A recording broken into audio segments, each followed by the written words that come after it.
আজকে আমরা কোষ্ঠকাঠিন্য বা কনস্টিপেশন নিয়ে কথা বলবো। এটা একটা কমন সমস্যা।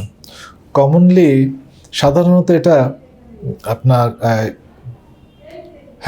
হ্যাবিচুয়াল বা ফাংশনাল, অর্থাৎ ঠিক কোনো রেকটামে কোনো অসুখ নেই কিংবা কোলনও তেমন কোনো অসুখ নেই। সেটা বা হয় কি যে বাচ্চা ডেফিনিট টাইমে একটা ডিফিকেশনের প্র্যাকটিস, একটা নির্দিষ্ট সময়ে আপনার বাচ্চা যদি স্টুল পাস না করে কিংবা বড় অ্যাডাল্টেরও তাই, বড়দেরও তাই, তাহলে পরে কি হবে, স্টুলটা ওখানে জমে থাকলে তার পানিটা শোষণ করে উপরে রক্তে চলে যাবে। তাহলে এটা শক্ত হয়ে গেল। শক্ত হতে হলে এটা যখন পাস করতে যাবে, যখন ওই যে টিউব দিয়ে রেকটাম কিংবা অ্যানাল ক্যানাল দিয়ে পাস করতে যাবে মলদ্বারে, তখন কিন্তু এটা ব্যথা হবে।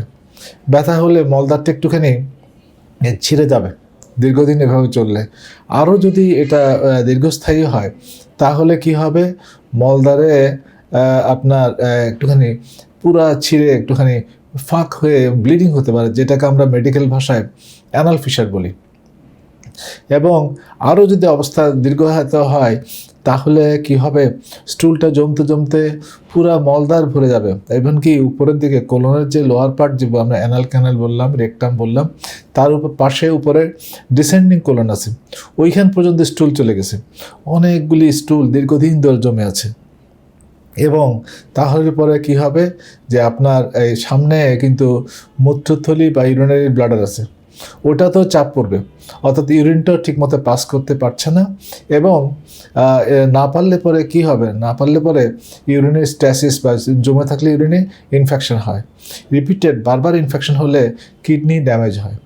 এবং সাধারণত এতদূর যারা যায় তাদের কিছু সাইকিয়াট্রিক ইলনেস থাকতে পারে। এনকোপ্রেসিস একটা শব্দ আছে, তার সাথে কতগুলি ছোটোখাটো মানসিক ব্যাধির সম্পর্ক আছে, যেমন আপনার অ্যাটেনশন ডেফিসিট হাইপারঅ্যাক্টিভ ডিসঅর্ডার এবং অটিস্টিক স্পেকট্রাম ডিসঅর্ডার আর frank autism, even schizophrenia and some of the other organic illnesses. কিছু অসুখ জড়িত আছে। তার চেয়ে হলো অসুখবিহীন আমাদের খাদ্যে আমাদের যদি এনাফ ফাইবার বা রাফেজ না থাকে, অর্থাৎ শাক সবজি, ভেজিটেবল, ফলমূল এসব না খায়, শুধু কঠিন শক্ত যে প্রোটিন এবং অন্যান্য খাবারগুলি খায়, তাহলেও কিন্তু এই জিনিসটা প্রিসিপিটেট করতে পারে।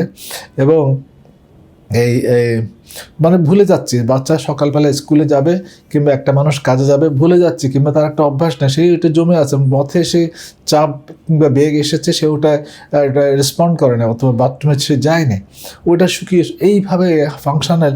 এগুলি কিন্তু কমন। অর্গানিক কজগুলির মধ্যে আছে হার্শমার্কস ডিজিজ, একটা বাচ্চাদের হয়, ছোটদের হয়, সাধারণত জন্মগত, পরেও হতে পারে এটা প্রেজেন্টেশন মাইল্ডার টাইপের, পরে হতে পারে পলিপ হতে পারে। এবং অ্যাডাল্টের কিংবা অ্যাডোলসেন্টসের এবং জেনেটিক পপুলেশনের কিন্তু রেকটাল কার্সিনোমা একটা ক্যান্সার, এটাও হতে পারে। সো অর্গানিক কারণগুলি কিন্তু অধিক নয়, মোস্টলি এটা ফাংশনাল, অর্থাৎ আমাদের অভ্যাস, খাদ্যাভ্যাস,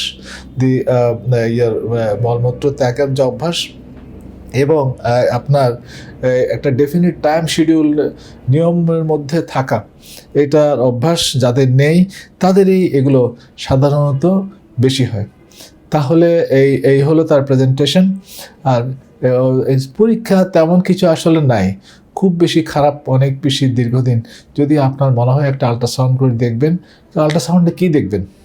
আল্ট্রাসাউন্ড দেখবেন যে আমি যে কতগুলো অসুখের নাম বলেছি, বা অ্যাডাল্টের হয় বিশেষ করে, যে বাচ্চাদের হয় পলিপ হতে পারে, মাল্টিপল পলিপ হতে পারে। পিউস জ্যাগার সিনড্রোম একটা অসুখ আছে, অনেকগুলো পলিপ রেকটামে থাকে, ওগুলো কিন্তু ব্লিড করে সাধারণত। এদের হাঁসপাঙে ব্লিড হয় অল্প করে, কিন্তু পলিপের ব্লিডিংগুলি, মাল্টিপল পলিপোসিস কোলায়, এই ব্লিডিংগুলি অনেক বেশি। তো এগুলি কমন অসুখ নয়, কমন এগুলি।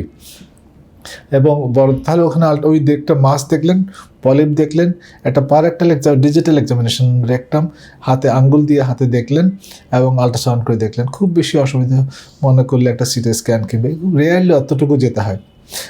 আল্ট্রাসাউন্ডে কী দেখবেন, রেকটামটা ফুলে আছে, ডিস্টেন্ডেড রেকটাম, এটার থিননেস, রেকটামটা থিন হয়ে গেছে, লেস দেন 3 সেন্টিমিটার, একটা ডায়াগনস্টিক আছে। সো এটা চিকিৎসা হচ্ছে আপনাকে ডেইলি কিছু শাক সবজি খেতে হবে, প্লেন্টি অফ শাকসবজি, সব ফলমূল খেতে হবে, রাফিস। এবং ডেইলি ডেফিনিট টাইমে আপনাকে পায়খানায় এই যে অভ্যাস বেগ আসলে কিংবা না আসলে ফিক্সড টাইম আপনি ওটা ইউজ করবেন, টয়লেট ইউজ করবেন, তাহলে এই যে এইটা হচ্ছে না কিংবা হলে অল্প ছেড়ে যাবে। 2 হচ্ছে যে আপনার একটু কনস্টিপেশন তো হচ্ছে না, আপনি একটুখানি স্টুল সফটনার ইউজ করতে পারেন, যে স্টুলকে নরম করে সোডিয়াম পিকোসালফেট কমনলি প্রেসক্রাইব সারা বিশ্বে, ওটা ইউজ করতে পারেন। আধা চামচ থেকে 1 চামচ, খুব বড় বা মানুষ হলে কিংবা অ্যাডাল্টে হয়তো একটু বাড়া দিতে পারেন। বাট সোডিয়াম ল্যাকটোলোজ প্রিপারেশন আমরা এতদিন ইউজ করেছি। এবং ডেফিনিট টাইমে ডিফিকেট করা, এবং একটা লোকাল পেইন কিলার, ব্যথা হচ্ছে pain killer plus anti inflammatory.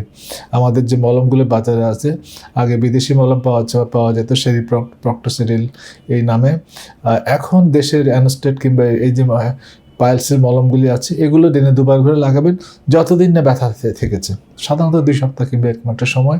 এবং অভ্যাসগুলি পরিবর্তন করে ফেলতে হবে, তাহলে পরে এটা আপনার রোগ মুক্তি এবং পরবর্তী না হওয়ার জন্য শাকসবজি খাওয়া, স্বাস্থ্যগত অন্যান্য কারণে তো মানুষকে শাকসবজি খেতে হয়, এবং একটা অভ্যাস রেগুলার একটা যে টয়লেট ডেফিনিট টাইমে ইউজ করা, ইউরিন স্টুল দুটোই একটা ডেফিনিট টাইমে পাস করে রাখা, জমে থাকলে তো ফিজিওলজির বাইরে চলে গেলেন, প্যাথোলজিতে চলে গেলেন। সুতরাং এই অভ্যাস করলে এই অসুখগুলি সাধারণত হয় না কিংবা অল্পতে এটা নিরাময় হয়ে যায়।